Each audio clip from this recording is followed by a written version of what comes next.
Olá, queridos, a paz do Senhor Jesus, a você, meu irmão, você, minha irmã, que é professor, que é aluno, que ama a escola dominical e tem nos acompanhado. É muito bom poder me encontrar aqui na TV Me Educando. Eu sou o pastor Rubens Mendes e no nosso encontro de hoje nós estaremos dando prosseguimento ao segundo trimestre do ano de 2017. E nesse trimestre nós temos estudado acerca do caráter cristão, moldado pela palavra de Deus e provado como ouro. E nesse nosso encontro nós estaremos refletindo acerca da lição de número 9. A lição de número 9, que há de ser ministrada no dia 28 de maio de 2017, tem como título Uda, a mulher que estava no lugar certo.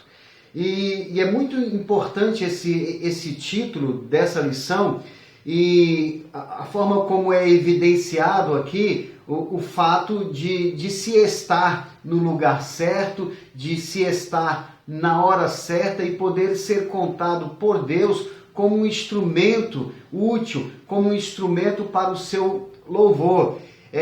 Precisamos ter em mente que nem sempre o que mais vale, o que mais conta é a quantidade dos serviços que nós prestamos ao reino de Deus, muito embora os nossos serviços sejam importantes, mas mais importante do que a quantidade é a qualidade desses serviços. E nós podemos perceber que Uda aparece na história repentinamente, mas o aparecimento dela e o que ela fez, se dispondo a ser usada pelo Senhor, marcou a história do povo de Judá, porque através de Uda veio um poderoso despertamento que trouxe um grandioso avivamento. Então vamos estar atentos aí, porque essa lição e a vida dessa mulher nos traz preciosos ensinamentos e nos mostra como é bom, como é importante nós, como servos do Senhor, termos um caráter tal qual o caráter de Uda, um caráter discreto, mas também um caráter decisivo, um caráter que no momento apropriado não recua, não vacila, não tosqueneja, mas que faz com ousadia tudo quanto o Senhor Deus ordenar. O texto áureo aqui da nossa lição está registrado no segundo livro das Crônicas, no capítulo 34, no versículo 24, e diz da seguinte maneira: assim diz o Senhor, eis que trarei mal sobre este lugar e sobre os seus habitantes, a saber, todas as maldições que estão escritas no livro que se leu perante o rei de Judá. Então nós podemos perceber aqui nesse próprio texto áureo que havia já uma determinação no coração de Deus em fazer cumprir todas as maldições que estavam escritas naquele livro, maldições que viriam a partir da desobediência do povo. Então, muito embora através dos lábios de muitos profetas Deus estivesse sinalizando para o seu povo que o povo precisava voltar a viver uma vida em comunhão, aliançada com Deus. E esse povo, muito embora os profetas estivessem reverberando, estivessem vaticinando essa questão da palavra de Deus, que mediante a desobediência viriam os frutos dessa desobediência e seriam frutos amargos, e o povo, mesmo sendo avisado continuamente, não estava dando ouvidos. Então chega um momento em que Deus determina colocar em prática, executar aquilo que ele havia prometido. Então, a partir desse momento, não havia mais recuo. O que poderia haver, e exatamente foi o que houve, foi uma postergação daquele vaticínio, vindo de Deus através dos profetas. Mas não havia mais um retorno, não havia mais um recuo. Deus já estava decidido em cumprir a sua palavra e fazer o povo colher o fruto do que havia semeado. O que lá o apóstolo Paulo, na sua carta aos Gálatas, ele no capítulo 6, no versículo 7, ele diz: não vos enganeis, Deus não se deixa escarnecer, porque tudo aquilo que o homem semear, isso ele vai colher. Então nós podemos perceber aqui o povo de Judá colhendo exatamente aquilo que havia semeado. Se semeou desobediência, colhe maldição. Quando se semeia obediência, o resultado natural é a colheita de bênçãos vindas da parte do Senhor. A verdade prática diz: quando o povo se corrompe, Deus levanta homens e mulheres como instrumentos de advertência contra o pecado, né? Então nós podemos perceber aqui, ao nos contextualizarmos com esse momento da história do povo de Judá, nós podemos perceber que por diversas vezes Deus levantou profetas, Deus levantou Jeremias, e Jeremias foi tratado com indiferença. Por várias vezes Jeremias levantou a sua voz para declarar, para mostrar o risco que aquele povo estava correndo ao viver em desobediência, ao viver à margem do caminho que leva ao coração de Deus. E Jeremias e outros profetas também estavam continuamente declarando isso, mas o povo tratava com indiferença a palavra profética, e então a gente percebe aí que por não terem dado atenção aos sinais de Deus, agora estava prestes a sobrevir aquele povo um tempo difícil, e é o que de fato aconteceu, né? É o que de fato aconteceu. Mas antes desse tempo difícil vivido por Judá, veio um tempo de bênção, veio um tempo de avivamento. E tudo isso se deu por conta da sensibilidade do coração de um rei. Um rei que era fruto de uma geração maligna, de uma geração de reis, né? Os antecessores de Josias eram reis maus, né? Eram reis que mancharam, ajudaram a manchar ali a imagem de Judá, do povo de Judá perante Deus. Mas Josias ele acaba caminhando na contramão, né? de todo o percurso que os seus antecedentes estavam fazendo. Josias ele decide buscar a face do Senhor. Josias decide buscar a presença de Deus. E quando ele então toma a decisão de restaurar a casa do Senhor, né, de melhorar ali a casa do Senhor, nesse trabalho de limpeza, de restauração, é encontrado o livro da lei. E ao tomar conhecimento do que estava registrado naquele livro, Josias é profundamente tocado ali no seu espírito. E ali naquele momento diz a palavra que ele rasga as suas vestes. Ele rasga as suas vestes como um sinal de arrependimento, né? Ele sente, na verdade, o quanto ele e o seu povo havia transgredido e havia entristecido o coração de Deus. Então, através de Josias, né, e também através da palavra profética liberada pelos lábios de Uda, nós vamos observar o povo de Judá vivendo um tempo de avivamento. Um avivamento que veio por conta da palavra, né? Ao ser encontrada a palavra, Josias é impactado ao ter contato com ela, e ele faz questão de levar essa palavra ao coração do povo. Então, o coração do povo se enche de temor e o povo decide voltar-se para Deus. Isso é avivamento, irmãos. Às vezes, nós tomamos conhecimento aí de certos movimentos que são considerados como avivamento, mas longe de querermos estar julgando os movimentos no meio do povo de Deus, né? Mas é pouco provável que haja um avivamento onde não haja um retorno à vida pela palavra de Deus. Então, não é uma questão de euforia, não é uma questão de alegria, de êxtase que manifesta um genuíno avivamento. O avivamento, a própria palavra já nos dá a dica do que ele é. Avivamento, o avivar, é voltar à vida, voltar a viver. E voltar à vida sob que ponto de vista? Voltar à vida da palavra, da prática da palavra. Então, o avivamento não é simplesmente a euforia, não é a alegria, não são aquelas manifestações, muito embora isso seja uma consequência natural da visitação de Deus, do avivamento do coração do povo, é sentir a alegria que vem da parte do Senhor. Mas a alegria por si só não pode ser considerada como avivamento.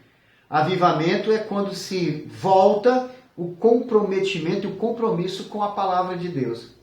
Então, muito embora às vezes não haja aquela euforia, mas em havendo no coração do povo o compromisso com a palavra de Deus, em cumprir a palavra de Deus, já podemos entender que naquele lugar, no meio desse povo, está acontecendo o avivamento. Então, avivamento é voltar a viver a palavra de Deus. Isso é o que podemos chamar de um mais genuíno avivamento, avivamento vindo mesmo da parte do Senhor. Nós podemos perceber também, nessa nossa introdução, a questão desse achado precioso, que foi o achado do livro da lei, que foi trazido então ao rei Josias, né? E isso deflagrou o que nós estávamos falando, deflagrou esse temor a Deus, né? Um temor que nos leva a nos prostrarmos diante do Senhor, a buscarmos a face do Senhor. Então, esse despertamento vindo através da palavra, nos traz à memória algo um tanto quanto triste. Triste no sentido de quê? Triste no sentido de que a palavra de Deus estava perdida dentro da casa de Deus. Sabe, irmãos? Aquele povo estava vivendo uma vida desregrada, estava tangenciando, vivendo caminhando num caminho diferente ao caminho que nos leva ao coração de Deus, mas aquele povo estava vivendo daquela forma, tendo ali a palavra de Deus para lhes revelar e para lhes nortear ao caminho verdadeiro. Mas a palavra estava perdida dentro da casa de Deus. E isso não é muito diferente do que acontece no contexto da igreja atual. Muitas vezes, a palavra de Deus, apesar de estar presente na igreja, no seio da igreja, né, na realidade das igrejas locais, mas nem sempre essa palavra ela é valorizada, nem sempre essa palavra acaba sendo um instrumento de aperfeiçoamento, um instrumento que vem moldar o caráter de uma determinada comunidade. Então, às vezes, há uma comunidade religiosa, a palavra está ali, mas é como se estivesse perdida, como que se ela não tivesse a importância que de fato ela tem. Então, quando se volta, quando uma igreja local, ela muda o seu foco e ela começa a investir em muitas outras atividades que são nobres, que têm aí um papel importante na vida da igreja, mas que não podem ter o papel preponderante, o papel primordial. E quando a igreja começa a se envolver com essas outras coisas e deixa de lado o que é fundamental, que é a palavra de Deus, o observar, o praticar a palavra de Deus, essa comunidade, essa igreja, ela acaba, consequentemente, ela acaba errando o alvo, né? Ela acaba errando o alvo. Então, é muito interessante essa questão aqui do encontrar o livro da lei. E isso deve trazer uma reflexão para nós acerca do quanto a palavra de Deus no seio das nossas igrejas, do quanto a palavra de Deus tem sido encontrada e tem sido colocada na sua devida posição, né? e dada a ela a devida importância. Então vamos entrar aqui na primeira parte da nossa lição, que vem falando sobre Uda, né? Quem foi Uda? Ela foi uma serva de Deus que demonstrou um caráter firme, decidido e discreto. Vejam, pelo menos aí, dentre as várias facetas do caráter de Uda, aqui são apresentados pelo menos 3 dessas facetas, né? A questão do caráter firme, decidido e discreto. Já que nós estamos estudando acerca do caráter e essencialmente do caráter cristão, não podemos de forma alguma perder de vista a importância desses 3 fundamentos que devem estar presentes no caráter cristão também, que é a questão da firmeza, a questão de sermos decididos naquilo que vamos fazer e sermos discretos. Decididos no sentido de nós, ao recebermos o comando do Senhor, não abrirmos mão de cumprirmos a vontade do Senhor. Mas discreto também no sentido de fazer com que tudo aquilo que fazemos, venhamos a fazer não para a nossa glória, não para a glória pessoal, mas para a glória do Senhor. E aí é onde deve haver a discrição, né? Discrição no sentido de que não a nós, como diz o salmista, não a nós, mas ao Senhor seja dada a glória, seja dada toda a honra, né?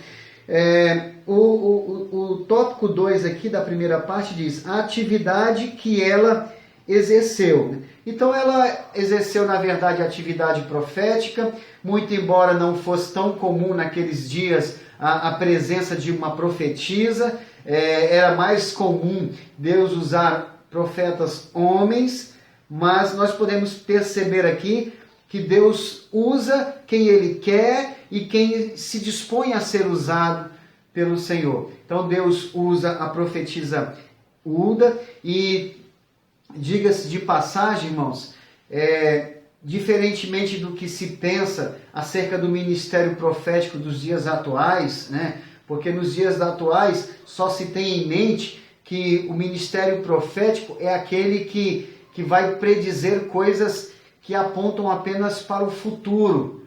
Então, o conceito que se tem, né, pelo menos o conceito mais abrangente do que se tem do ministério profético dos dias de hoje, é o que profetiza, ele vai profetizar sempre o que está por acontecer, sempre olhando para o futuro. É claro que o ministério profético também abarca essa questão futurista, mas o que nós podemos perceber aqui no contexto dos profetas do Antigo Testamento é que eles profetizavam sim acerca das coisas que estavam por vir, mas eles também tinham uma capacidade de fazer a leitura espiritual dos eventos, né, dos acontecimentos ali contemporâneos, dos acontecimentos do seu momento ali, né? Do momento em que o profeta estava vivendo, ele também era capaz de efetuar uma leitura espiritual. Ele era capaz de apresentar ali os contornos espirituais do que estava acontecendo, da realidade ali, né, do seu povo. Então, é muito importante que haja também em nosso meio pessoas com essa sensibilidade.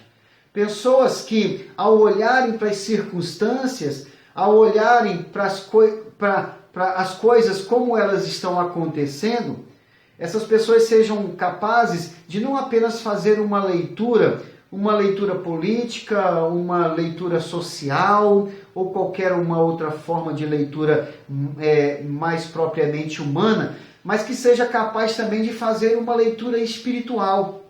Podemos trazer como exemplo a realidade pela qual está passando a nossa nação.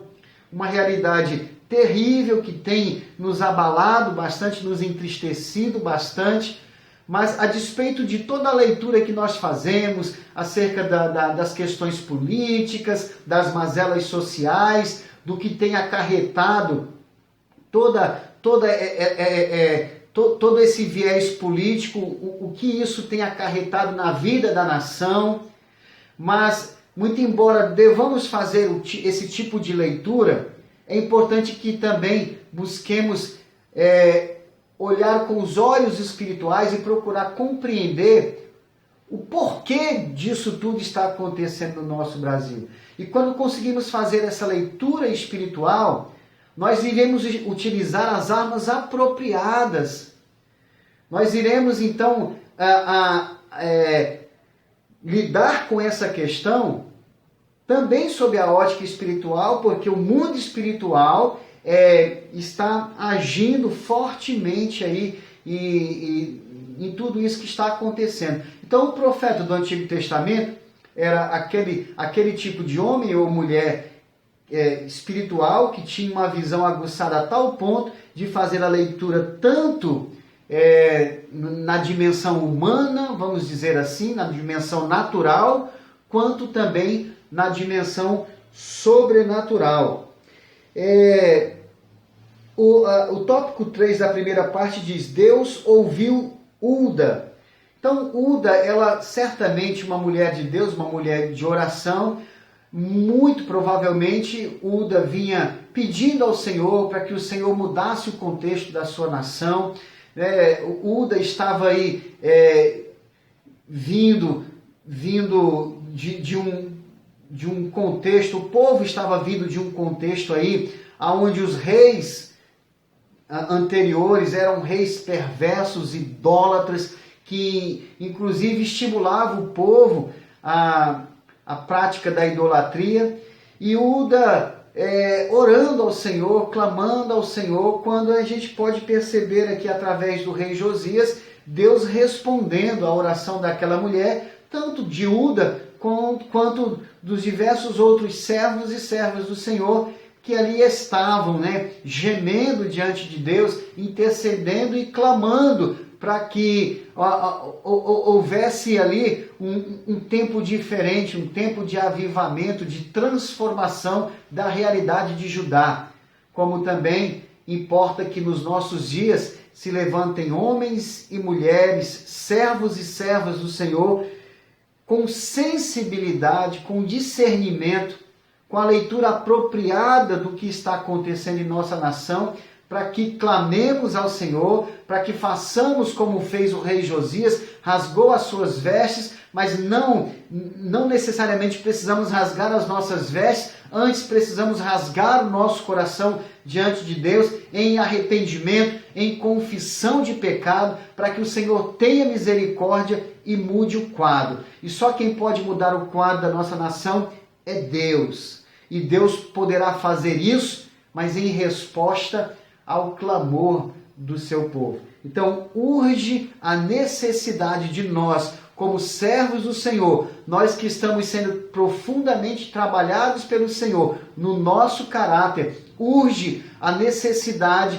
de nós nos deslocarmos um pouco da posição de críticos e murmuradores e nos humilharmos diante de Deus como aqueles que clamam e que acreditam que uma vez que a mão de Deus se move em nosso favor, em nossa direção, tudo novo se fará. Então, se muitos aí já não têm mais esperança, se muitos aí já perderam qualquer motivação, nós não temos motivos para isso, porque temos um Deus que pode todas as coisas. Amém, meus irmãos? Então, nós vamos entrar aqui na segunda parte da nossa lição. A segunda parte, ela tem como título Ulda, ver o tempo do avivamento.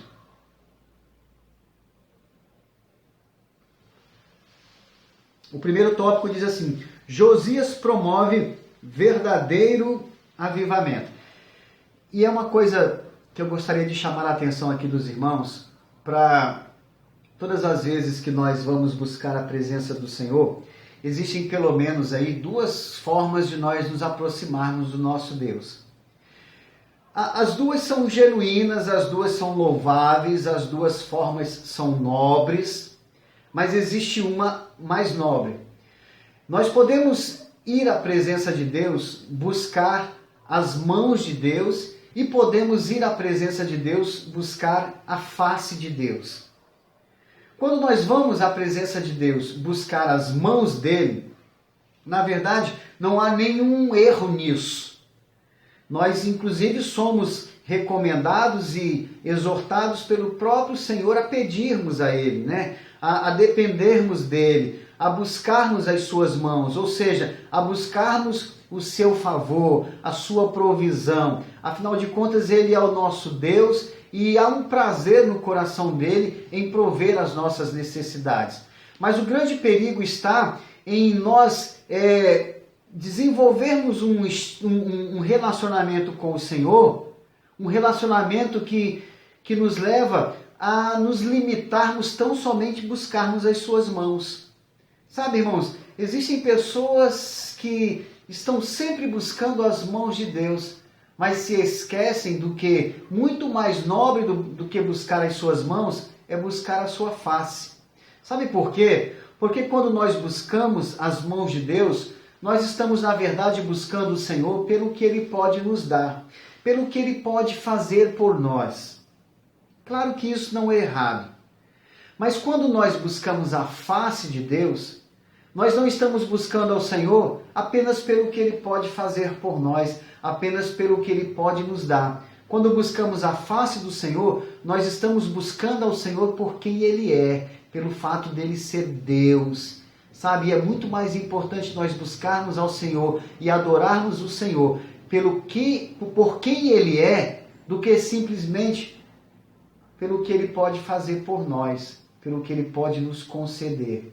Então, que a cada dia nós, ao entrarmos na presença do Altíssimo, ao entrarmos na presença do Eterno, entremos sempre com essa motivação de que ali estamos para adorar ao Senhor por quem Ele é.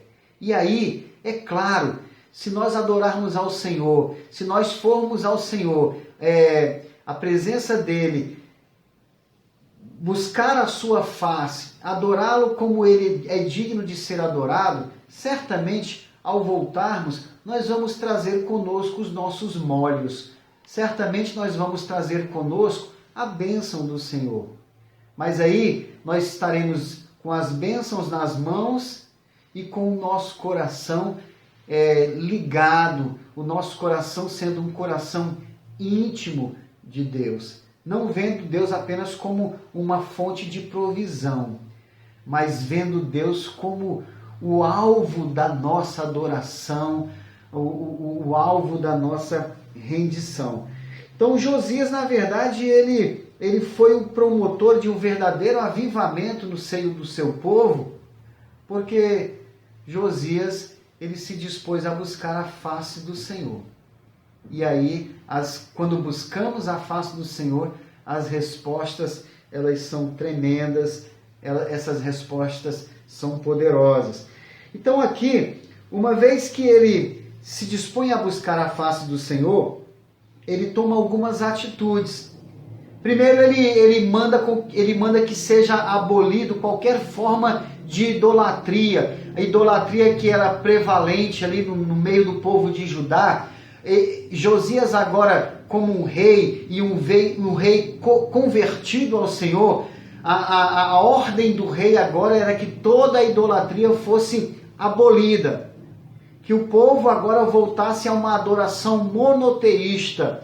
Que o povo agora tivesse como alvo da adoração o Deus Criador, o Senhor, Jeová, o Eterno, o Deus Todo-Poderoso. Então, essa questão da abolição da idolatria é muito importante, porque a idolatria ela é algo que rouba a prioridade que deve ser dada a Deus. E talvez além da prioridade, né? Deus, ele merece, o nosso relacionamento e o nosso entendimento acerca do lugar em que Deus deve estar na nossa vida, vai além da mais alta prioridade. Beira a questão da exclusividade, né? Deus, ele merece ter exclusividade na nossa vida. E também nesse caminho aí de Josias como um promotor de avivamento, ele resgata, né, aqui o tópico 3, diz que ele resgata a lei do Senhor, né? Ele resgata, ele traz de volta a palavra de Deus para o seu coração e promove também esse resgate da palavra ao coração do seu povo. E não tem como não haver um avivamento. Uma vez que toda a idolatria, melhor dizendo, ela é abolida. Tudo aquilo que rouba a atenção que é devida a Deus. Tudo aquilo que, por exemplo, durante um culto faz com que a atenção que deve ser atribuída a Deus seja desviada. Quando essas coisas elas são colocadas de lado, quando há um resgate da palavra, da lei do Senhor, e se passa a viver através dessa palavra, não há outro resultado que deve ser esperado que não seja um genuíno avivamento. A terceira parte aqui da nossa lição diz o seguinte: Ulda é usada por Deus, né? E temos aqui o primeiro tópico, a dura mensagem de Deus. E é interessante uma coisa que é digno aqui de ser refletido por nós, essa questão da palavra profética, né? Nós temos aqui uma dura mensagem de Deus através da profetisa Ulda para o povo de Judá. E, claro, foi uma palavra que não era a palavra que o povo mais desejava ouvir, porque era um vaticínio ali da parte de Deus de tempos difíceis, tempos dolorosos, tempos amargos que estavam por vir, e Deus estava determinado a fazer com que isso se tornasse uma realidade. Mas é importante que tenhamos em mente a questão da verdadeira profecia, irmãos. Às vezes, a Bíblia, inclusive, tem alguns versículos que falam que a profecia que vem de Deus é aquela que se cumpre, né? Então, se nós quisermos aferir se uma determinada profecia ela vem da parte de Deus, o princípio fundamental é que ela se cumpra. Claro, isso aí é ponto básico, é ponto fundamental de uma profecia que vem da parte de Deus. Mas o simples fato de uma profecia se cumprir não necessariamente caracteriza como uma profecia vinda de Deus. Claro, se ela vier de Deus, ponto fundamental e inquestionável, ela vai se cumprir. Mas não quer dizer que uma profecia, ao se cumprir, automaticamente deve ser atribuída a Deus. Porque existem profecias que não necessariamente tenham vindas de Deus e podem se cumprir. E se cumprem e de repente não vieram de Deus. Então existem outros critérios associados ao fato do cumprimento da profecia que podemos então atribuir como profecia vinda da parte de Deus. E um outro critério que é fundamental é o seguinte: toda profecia que é liberada da parte de Deus, ela nos leva, nos projeta para a presença de Deus. Então, seja uma profecia dura, seja uma profecia mesmo assim como uma espada afiada penetrando o nosso coração, mas se essa profecia ela nos projeta para os pés do Senhor, se essa profecia nos faz voltarmos a uma vida mais íntima e mais próxima de Deus, com certeza essa profecia, sendo ela dura, sendo branda, mas se ela nos leva para Deus, ela vem de Deus. Porque nenhuma profecia que não vem de Deus, uma profecia que vem da parte do nosso adversário, ela jamais vai nos projetar para a presença de Deus. Pelo contrário, essa profecia, às vezes até uma profecia que muito boa de ser ouvida, né?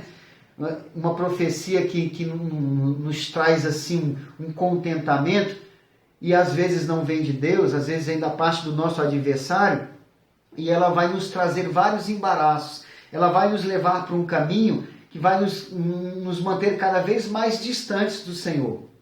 Então, para fecharmos essa reflexão, É importante termos em mente isso. A profecia vem de Deus? Primeiro ponto, ela vai se cumprir. Segundo ponto, ela vai nos levar para perto de Deus. Ela nunca vai nos embaraçar, ela nunca vai nos iludir, ela nunca vai nos levar a darmos passos que, na verdade, mais na frente, nos levarão a armadilhas, nos levarão a um terreno movediço, um terreno inseguro.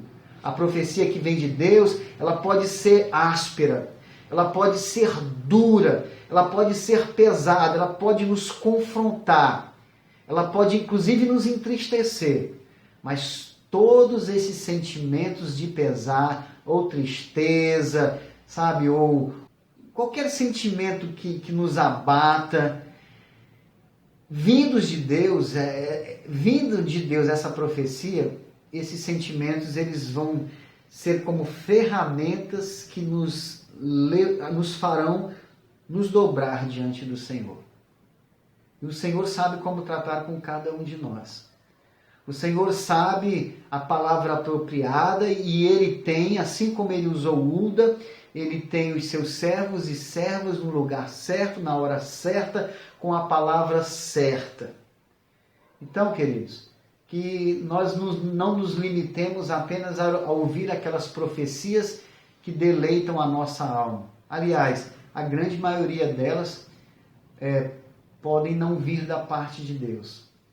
Mas aquelas profecias que muitas vezes nos confrontam e às vezes nos machucam, se elas nos fizerem repensar o nosso caminho e nos levarem a entender que é muito melhor nós corrermos para a presença de Deus, certamente essa profecia ela vem da parte do Senhor. Então, essa profecia de Uda, a gente pode ver o quanto ela foi usada por Deus, porque muito embora essa profecia tenha sido uma dura mensagem de Deus para aquele povo, os reflexos, o efeito dessa profecia sobre Judá e Jerusalém, como diz aqui no terceiro tópico, ela primeiro causa um despertamento no coração do rei Josias, e o leva a uma urgente convocação, uma santa convocação. Essa profecia fez com que Josias também subisse à casa do Senhor, com todos os habitantes ali, para que todos tomassem conhecimento da palavra do Senhor. Essa profecia também promoveu um concerto com Deus, né? Que é o ponto C aqui do terceiro tópico. Tanto um concerto da parte do rei, quanto também um concerto da parte do povo, né, para com Deus. O ponto E aqui mostra que essa palavra profética fez com que toda a idolatria ali fosse abolida do meio de Judá e de Jerusalém. Então nós temos aqui um ministério que foi, vamos dizer assim, meteórico, mas foi pontual ali, certeiro, né? Como uma flecha que Deus pontualmente, que Deus oportunamente sacou da sua aljava e acertou o alvo. Então é importante que tenhamos em mente uma coisa. Nem sempre, né, como aconteceu, por exemplo, com Uda, ela levou um tempo considerável até o momento em que ela iria aparecer e o seu chamado iria ser notado, né? Com certeza levou um tempo. Ela não tinha, vamos dizer assim, por uma linguagem moderna, ela não tinha até então nenhuma visibilidade ali, mas até chegar o momento oportuno de Deus e tudo agora passou a ser diferente. E isso acontece conosco também no nosso ministério. Nem sempre as coisas acontecem na velocidade que nós gostaríamos. É claro que todos nós gostaríamos de ser extremamente usados por Deus, né? Sermos instrumentos afiados, usados para a glória, para o louvor do Senhor, mas existe um tempo apropriado para todas as coisas. Existe, por exemplo, quando nós lançamos uma semente na terra, essa semente ela passa por várias fases até que ela chegue ao ponto ali de brotar e depois se transformar numa árvore frutífera. Ela primeiro é lançada na terra e ao ser lançada na terra, ela passa por um momento ali de desaparecimento, né? Ela está ali embaixo da terra, mas mesmo fora dos olhares, né? Ela está vivendo ali alguns processos. Ela primeiro desaparece e ali embaixo da terra ela começa a sofrer uma transformação química. Antes ela era uma semente dura, rígida, depois ali embaixo da terra começa a se transformar numa semente maleável, né? Tenra. E isso acontece com o nosso coração também, quando o Senhor está operando aí a transformação da nossa natureza. Aquela semente, ela começa a viver um tempo de ampliação, ela começa a inchar, começa a crescer, e isso acontece conosco também. O Senhor está fazendo a obra e Ele está nos acrescentando, nos enriquecendo, nos dando sabedoria, e nós estamos crescendo. Depois, aquela semente ainda embaixo da terra, vem a fase do enraizamento, ela lança as suas raízes para que ela tenha fundamentos, e isso acontece conosco também, muitas vezes fora do olhar dos outros, né? Ainda na nossa... Na nossa individualidade, ali na nossa discrição, nós estamos lançando raízes, e depois disso, depois que a semente lança raízes, é que ela então rompe a terra e ela começa a crescer e depois vai se transformar numa árvore frutífera, e assim também acontece na vida de cada um de nós. Há um tempo apropriado, há uma fase apropriada para as coisas acontecerem na nossa vida, até o momento em que o Senhor ele nos tire do anonimato. Não que o fato de estarmos no anonimato isso traga um desprestígio. Não, se nós estamos no anonimato porque Deus está nos preparando, coisa boa é nós estarmos sendo trabalhados pelo Senhor. Mas chegará um momento em que nós seremos úteis, né? E que estejamos prontos, para que no momento oportuno, no momento certo, estejamos prontos para o Senhor nos usar e o nome precioso dele ser glorificado. Amém, queridos? Que Deus então em Cristo lhe abençoe, em o nome de Jesus. Amém.